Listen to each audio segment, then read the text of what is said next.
Hey everybody, my name's Anton and this is Southwesterly. Cheers.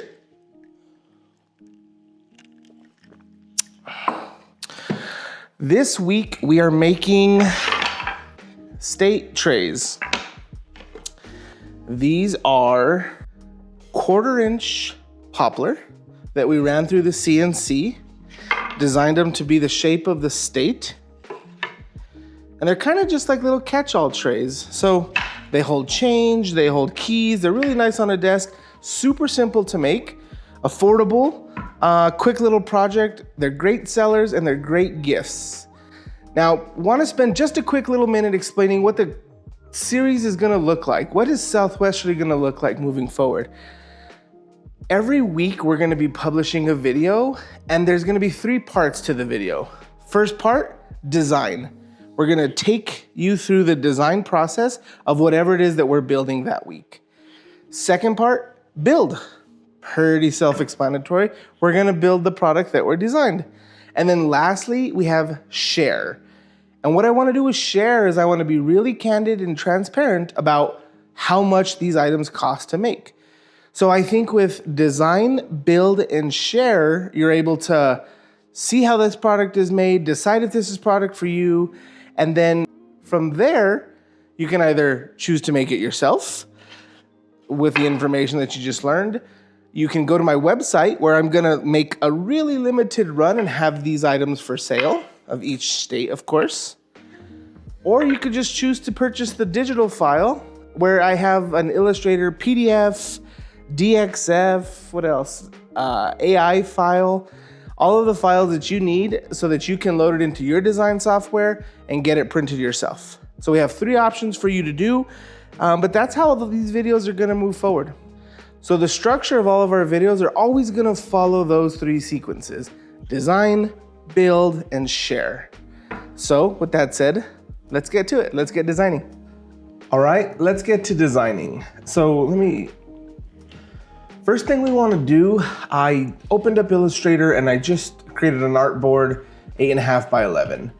And then I also just placed a vector graphic of the shape of the state of Texas. So don't really care so much about what the size is right now, and have an artboard that's just arbitrarily set at a paper size. When I'm setting my artboard size, the first thing I like to do is think about the piece of wood that I'm gonna put in my CNC, because I want to set my artboard to the same size of that piece of wood. So I know that I'm gonna take my 6-foot board and cut that down into 8-inch pieces that are my 8 inches wide. So the first thing I want to do is set my artboard to a size of 8 by 8. So 8 inches by 8 inches there. Okay, that looks good. Oops. Now, the size of Texas right now is 5.481 by 5.638. What does that mean? I want my final cut size to be 6 inches wide. So I can either set the width of it to equal 6 inches, or which would then make the height of it 6.1. So from edges to edges, it's almost a perfect square. It's pretty close. But yeah, I'm gonna hold the width of the final piece to be 6 inches. Then I'm gonna let the height just float to whatever it needs to be, but it will fit on my 8-inch board, so I'm good with that. Just gonna center it in the middle of my artboard. Looks pretty good there. And this is a really easy project, really easy design. The only thing that we have to do next is offset the path. So this is the outside edge of the piece that we're making. So the next thing that we'd want to do is just go object, and again, specific to Illustrator, but I'm going to offset my path, and I want the wall of my tray, if you will, to be 0.25 inches, but I want to offset inside, so I'm going to put negative. Oops. So there I have, switch the color there. There I have the yellow, which represents the bottom of the tray. And then that black thickness that we see here, that represents the walls of the tray, which are 1/4 inch thick. And then lastly, of course, since we offset to the inside, we have a 6-inch final width, which is just the width of the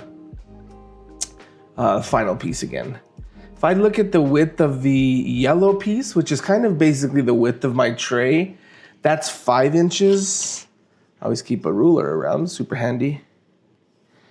Yeah, I mean, that looks 5 inches, 6 inches might be okay. Let's try it. We're gonna try it at 6 inches. So I have both of my shapes that will turn into tool paths when I input that into my Carbide Create program for my CNC. So I'm gonna go ahead and save this now as an SVG, Texas Tray SVG, perfect. Go ahead and use my artboard just so it is around, it bounds to the size of the artboard. Cool, that's it for the design. That's it for Illustrator at least. Now let's go ahead and get Carbide Create opened up so that we can throw that into there. Okay, I got Carbide Create opened up here in front of me. And then I kind of take the same thing. I don't know if Carbide Create calls this, excuse me, an artboard or not necessarily, but I set this, let's call it an artboard. I set this artboard to the same size as my cut piece again. So I'm gonna go set up, and I have it here already 8 by 8. And now thickness is the thickness of my material, because again, this artboard represents the wood that I'm putting into the CNC. So I know that it's a 1-inch thick board, so it's really 3/4 inch. Hardwood, Shapeoko, cool, that's good. Cool, so the artboard is set. Let's go ahead and import the Texas tray. We got that there. Okay, here's a helpful hint. So we did import the Texas tray, and we can see that it fits really nicely on that 8 by 8, no problem. You can see that it imported right to the bottom of the artboard there. And so what I think is, I could of course just select and move this and roughly place it in the middle, no problem. I don't like doing that just as my own practice, because I want it to print where I design it to print. And so I'm kind of just arbitrarily moving it. Again, I wouldn't lose sleep if I just put that there and then pressed print. But the way that I need to do this, which I forgot to mention, if we go back to my artboard here, my little trick is to just get my rectangle tool and draw a rectangle around the artboard. So there's basically an 8 by 8 inch square. Doesn't really matter what it looks like, what color it is. I'll make it a different color so you can see it a little easier. So there's my 8 by 8 inch square that is around the artboard. And now I'm just gonna save that as that same Texas Tray SVG. Just overrode the file so that I can have that border now. Now when we take a look at this, again, we already have the same parameters. I didn't change anything. I just deleted that other artwork. I'm gonna import this SVG, and look at what it did. It didn't put it at the bottom. It put it right where it needs to. It's recognizing that the artwork is the same size as the artboard on this Shapeoko or on the Carbide Create. So it just imported it perfectly. Now what I do is I just select that border and delete it. Just my habit, so that I only have on my artboard on Carbide Create the paths that are gonna turn into tool paths. So that looks good. Let's go ahead and go to the next step. So what we need to do is we need to turn the line work or the paths into what our CNC is actually gonna, of course, cut out with a bit. So I'm gonna start with the inside. I'm gonna select my inside toolpath, and I know that I want this to be a pocket. So this is where I'm gonna actually cut down and make that pocket of my tray. So I'm gonna select pocket. Yes, I wanna use my current selection as the toolpath. Select my bit, go to select tools. Again, you probably have all of this set up for all of your information already. So select tools, I'm gonna go shout out Andy Bird Builds because I got one of his bowl and tray bits. So I'm gonna go ahead and select that, set that equal to the tool that I'm using. Now my start depth, I want to start at the top of my piece of wood, But then I don't want to go all the way down to the bottom because then I wouldn't have a bottom of my tray. So I need to stop short. So for instance, here, when I say start depth 0, because that's where the top of the board is, that is correct. If I were to use the stock bottom, my drill bit's going to go all the way through my piece of board there at the 0.75. We don't want that because we want a bottom of our tray. So I have to go a little bit less than 0.75. I'm going to make it 1/8 of an inch. So 1/8 of an inch from the bottom is how deep it's going to go. And then I'll just call this pocket. I like to put numbers here, just number 1 basically. So that says it takes 2 minutes. Now, you can kind of see the tool path or the path that the bit's gonna follow. And what I can kind of already tell is that I have to edit this a little bit and I have to just set my step over, how much it kind of overlaps, a lot smaller.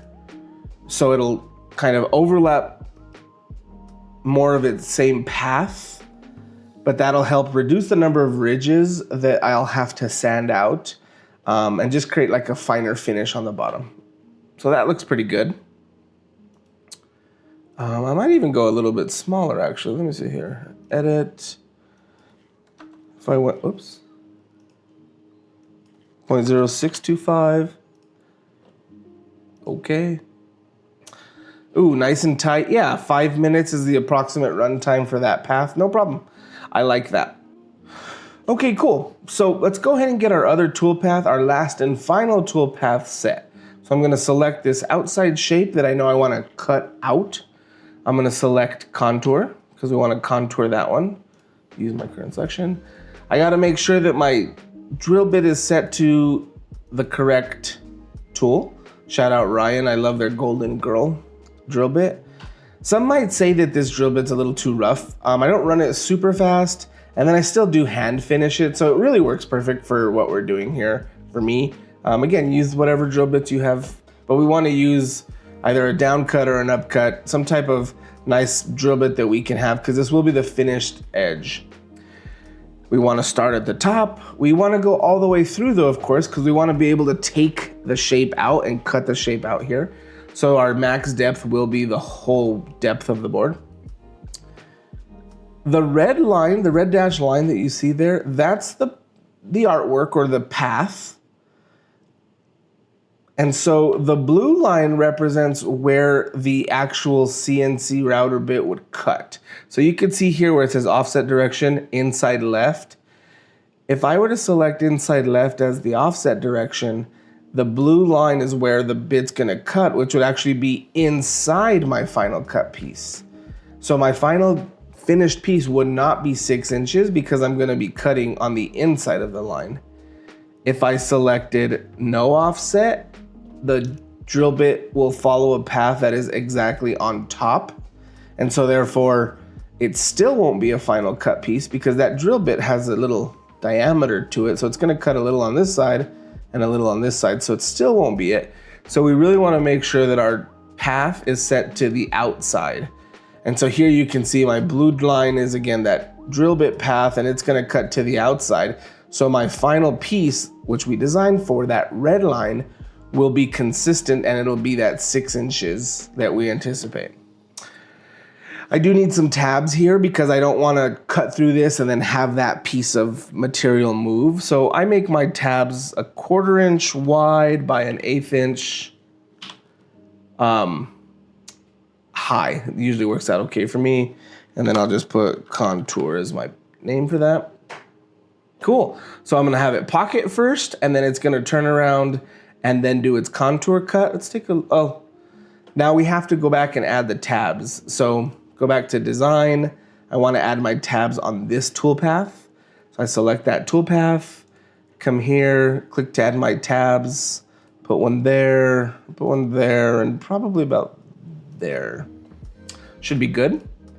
I think 3 is plenty. I try and avoid putting them at like weird places here because it just makes it a little bit harder to cut. So I like to put them on flat edges as much as possible. Like this one's a little bit, it's not too bad though. But it's easier to sand, they're easier to cut out. Putting it like obviously right here at the tip would be really hard just because it's not like a nice straight path. So Let's take a look at what this looks like and look at this simulation.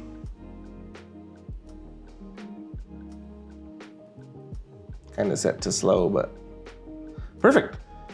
Yeah, so you can see the little pocket that we're gonna have when it's said and done. Let's change the material just to make it look a little bit fancy for you all. Nice depth to it. Again, it's just a simple rendering. It's kind of hard to tell, so I rely on those math skills a little bit. And then my 3 tabs there, looks good. So lastly, I would just save my toolpath, save this to a new file. I'd probably call this, I don't know, Texas Tray Toolpath. And that's it, we're finished. We designed the product and we now have it ready to go build. So let's go to that next step. Okay, so we're in the shop now and we're ready to print. I got the Shapeoko 5 Pro behind me. I took off the dust cover so that I can get a better shot and show you it recording, or rather show you it cutting. But I got my piece of wood already mounted up in here. You would do the same. Get your board mounted up in your CNC, make sure your 0 is set for your machine, and we're ready to start printing. We got the machine running now. You could probably hear the hum of the rotor, or the spindle. It's a little loud. Nothing you're not used to. Well, take a look.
Just finished printing and it came out really good. Let's see if we can get a nice top down for you.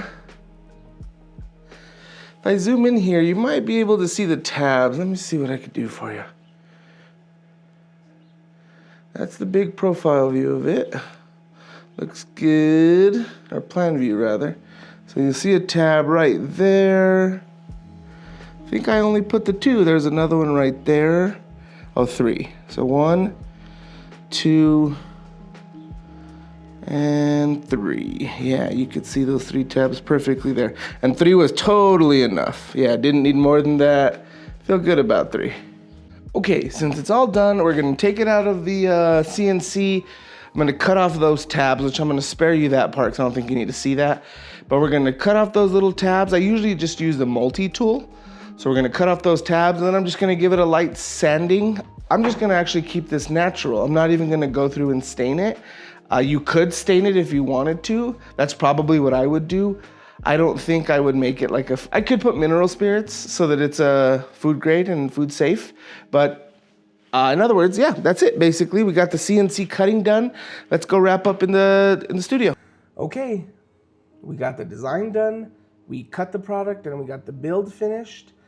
Now, the last step is just, let's talk about it. I want to share with you just what those costs look like and how much we can anticipate this product cost to make. So what I do is I have a Google Sheet here, and this Google Sheet has 2 tabs. It has a typical cost tab, and then it has a state trays. And so typical costs is generic to every project. These are fees that I include for every project. You can see here it's wage, equipment, utilities, supplies. Again, this is generic to every project, where state trays is specific to just this project, right? Let's take a look at typical costs just real quick. So I think it's super important to make sure that you are accounting for your time and charging a little rate for yourself. Now, how much you charge yourself, that's up to you. But I think that like as makers, we don't do a good job of valuing our time and our creativity. And I know that I'm really guilty of just saying, okay, this is how much it costs, how much can I sell it for, and what's my profit? But the habit that I've gotten myself into doing is accounting for just a little wage or like a price per piece that acts as a wage, because I need to definitely account for that. And so here I'm assuming $15 an hour is what I would pay myself or someone to make this. And so I need to know, of course, how long my runtime will be and how much time someone would put into it, which we'll cover in the other tab. But $15 is the rate.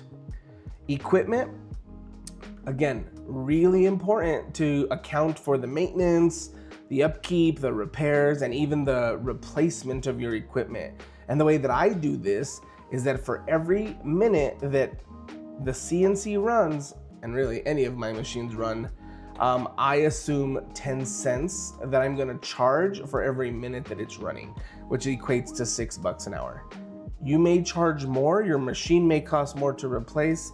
I needed a baseline. Some people might charge a lot less than this, some people might charge a lot more than this, but again, this is just the figure that I work with. My utilities, they all consume power in some capacity. So what I did is I went to my actual utility bill and I got the rate at which I'm charged electricity, and I multiplied that by how much this is specific to my CNC, how much energy my CNC uses. And so the product of my rate times how much power it uses is actually 21 cents roughly, and that equates to 21 cents per hour of usage. In the state trays tab, I also account for like another 10% extra to that number, just to account for the lights and my sanding that I'm doing. So just trying to buffer a little bit and be conservative with that electrical cost. But again, 20 cents per hour times however long my machine runs. I'm currently not accounting for advertising. Wouldn't be a bad idea to, of course, put something here, especially if you're selling on eBay or Etsy, so that you can really capture what those costs that those platforms take towards your product, so that you have a really accurate cost of goods, basically. And then lastly, supplies. So I take the subtotal of my typical costs and the cost for my state trays, multiply it by 10% so that I can have just paper towels, some stain, sanding pads, you name it, right? All of those supplies that we know we go through. This is a 10% charge that I'm adding on to the subtotal of everything. So that's typical costs. And again, typical costs are generic to every product. So I won't explain it in detail like this every time, just because I think once is enough. But just keep in mind that every project that we do will always have this typical cost associated with it. Okay, let's take a look at the specific costs. Quickly kind of run through this table or these tables here. So product size, this represents the size of the finished piece. So we set the width to 6 inches. I put length varies. I didn't go in there and specifically type how long it was for my Texas tray. I just said varies because for the New Mexico ones that I make, for the Arizona ones that we're gonna make, the length are all gonna be different, but the widths are all gonna be the same size. And then the thickness, 3/4 inch is the thickness of our board. Again, this is a design size. I write these notes really quickly, so forgive my typos and punctuation errors, please. Material, I'm using poplar hardwood. I like using what's kind of readily available at my big box stores. I think I literally got this one from Lowe's, and it's a 1 inch by 8 inch by 6 foot poplar board. Number of pieces per board. So how many final cut pieces can I get per this 6 foot? So not shown or not represented in the sheet, what I do is I take my 6-foot board times 12 inches, 72 inches, and I know I'm cutting out my 8x8s, right? So my 8-foot section of boards. So I divided by 8, that's where that 9 came from. For instance, if I was using an 8-foot board, I would take 8 times 12, 96 divided by 8. I could get 12 pieces out of that. But we're using a 6-foot board, so I can get 9 8-foot boards out of that 6-foot total poplar board. So my machine runtime, this is in the unit of hours, so a quarter hour, 15 minutes. And so yeah, I think it's about right that my machine is running for about 15 minutes. I usually try and time one of them just because I think it's fun to carry a stopwatch around my neck. But I also look at what Carbide Create tells me it's gonna be. So about 15 minutes of runtime for my machine. And then I'm estimating that I'm probably putting in about 15 minutes total per piece. I think that I mount my little board, I take it off, I sand it, stain it. But yeah, I don't think I'm probably spending more than 15 minutes. So the yellow represents numbers that I just am putting in and making that assumption. Again, if you thought it took you a little bit longer, you could do them a little faster, you could adjust these, but the yellow represents me just inputting that number, whereas the other ones are calculated. So 15 minutes or a quarter hour for each of those. Here we're talking about the costs kind of the pieces of material that go into making the product. So my 1x8x6 poplar is $28.48 from Lowe's. That's my total price, which I'm putting in. Calculated, it becomes $28.48 divided by 9, or $3.16 each. Shipping, I actually had this as $0, but again, I think it probably is somewhat responsible to assume a shipping price for the box if you're gonna ship these. I think if I sold these at a farmer's market, I would probably just hand them a product, so no box needed. So let's actually leave that blank. Let's assume that I'm gonna sell these at a farmer's market. I'm not currently selling at our farmer's market. I did for a really long time. But I'm gonna go ahead and leave $0 there. If you know you're gonna list them on your website, you know you're gonna ship them, put the cost of a box in there for you. My utilities, so this is assuming that rate that we saw from typical sheets times 0.25 hours, so typical cost.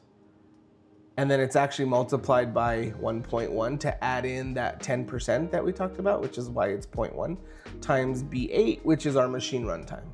So it's basically 110% of this utility rate times my machine runtime. So I'm literally making 6 cents towards my electric bill, or I'm getting charged 6 cents to run my machine to make one product. This column is if I did the whole board. Here, this would be the full pieces, or this on this side of the column, this is 51 cents if I were to do all 9 of them. My equipment, so again, I'm taking my machine runtime times my $6 an hour, and so 6 divided by 4 is 1.5. So again, typical cost, that's that machine runtime, which was $6, times my 15 minutes. And so half of 30 minutes would be $3, half of $3 is $1.50. If we were to do the full 9 pieces, it'd be $13.50. My wage, so for every product that I am making, every one piece, I am paying myself $3.75, which is $15 an hour times my worked hours at 15 minutes or a quarter hour again. And then lastly, that 10%. So we're adding up all of this and we're multiplying it by 10%. So 85 cents towards a supply fund. Leaving me for a grand total of $9.32 to have made my one state tray in the shape of Texas. There's probably a little bit of difference in time to make New Mexico and maybe a little bit of difference in time to make Arizona. I'm not gonna split hairs I'm not that concerned. I'm kind of just using this cost as an average for all 3 of those because I'm not gonna go in and change my minutes. 15 minutes is a good average. So $9.32 is my total cost per piece. And so the next thing we'd probably talk about is how much would we sell this for? Selling, I think, is always an interesting one for me because I think selling, of course, has two parameters, right? Economically, how much do you need to sell this for? So I could not sell this for $9 because I would be losing money, right? Or not making a profit at least. So it'd have to be at least $9.32. So there's an economic component to a sale price in that, are you at least making what it cost? Are you just selling it for at least what it costs to make it? The second component is, what is the market willing to pay for it? And that's hard because it's a little bit more subjective. My goal with what I make is to work to try and be affordable so that more people can enjoy the products that I make. That's really important to me. The other thing that's really important to me is making a product that I feel looks really professional. I want someone to pick it up and say, "You made this? Wow, this looks like I could have purchased that." Like, that's a really important criteria for me. And I know that everybody has different skill levels. A lot of people have a lot more skill than I do.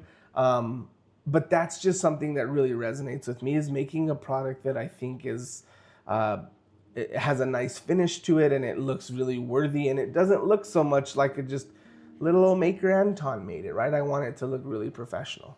So how much is somebody willing to pay for that? To me, I think this product should sell for about 20 to 25 bucks. So if I put 20 bucks in there, if I put $20 into our sales price, you'll see that per piece I'm making $10.68 profit. And remember, that's the profit is already including the fact, or it's excluding your wage. So not only are you paying yourself $3.75, you're still making $10.68 of profit on top of that. And a profit margin, taking our profit divided by our sales price, would be 53%. So for every $1 of sales, 53 cents of that is profit. Such a good profit margin. Even if I had to go factor in a box, $1.25, I'm still at like a 46-47% profit margin, still making $9 per piece on a product that I think takes about 15 minutes to 30 minutes to make. Like, great return. I'm really happy with this product. But again, I'm gonna assume no price, and I'll throw it up there for 20. Let's do 20 bucks. If we did $25, take a look at that. Whoa. 63% profit margin. 15 bucks profit on every board, like, fantastic. The goal would be to see how many we can sell. We're using only a CNC on this, and so you might have access to a CO2 laser, small, big, whatever the size may be. These products really lend themselves to being able to get personalized, put somebody's name in there. So really easy to also customize this product to probably gain a little bit of more sales dollars out of that. So keep that in mind. So that's it for cost. Pretty easy project. What'd you think? We went through the design of it. Didn't take long to design it at all. We went through the building of it. It was a quick build. Just CNC runtime is really what takes the longest. And then lastly, we shared the numbers and what we can kind of expect it to cost, and then what we might anticipate selling it for. So these trays, again, didn't really stain mine. They're the cutest thing. I love them. What I will say, just kind of in our recap, is that this and this, these are both 6-inch widths. So they carry the same width. But take a look at Texas as a 6-inch width. Let me put that in front. The actual size or the area of the tray is a lot smaller just because we don't have such a nice square to work with. So I'm trying to see if there's an easy way to kind of show the two, right? Like, look at how much tray space or usable space there actually is. When you compare it to Arizona, kind of the same thing. Not nearly as much tray space. So what you might consider, again, I'm making these at 6 inches. It's super cute. I might bump it up a little wider so that I get a bigger area here. So my boards were all 8-inch boards. And so we were able to get this piece out of the same 8-inch board, 8-inch board, 8-inch board, but again, a lot smaller. So what I might do on this one is bump up the width just a little bit to something that I think has a little bit more usable space for a tray. So that's it. Fun project, really easy to make. I think personalizing these would sell like crazy, especially around gifts and holidays. Remember, there's 3 ways to do this. You can purchase final pieces on my website, although there's a limited run and they usually go pretty quick. The second is just try it yourself. You have the knowledge and you see what I did, so just go out and go make this today. Super simple. Lastly, if you don't want to spend the time designing this, I don't blame you. Go grab the digital file off of my website. It's pinned down in the description there. With any of my digital files, you have them, they're yours. Make 10,000 of them. I don't care. I hope you do. But with that digital file, I'm not concerned with anything else aside from helping you be able to make this, encourage creativity, spark design and ideas, and really work to make a product that represents me, represents the Southwest, and again, just has a really nice look and a nice touch that makes people say, can't believe you made this. Again, like and follow, subscribe. I appreciate all of you. We'll see you next week. See ya.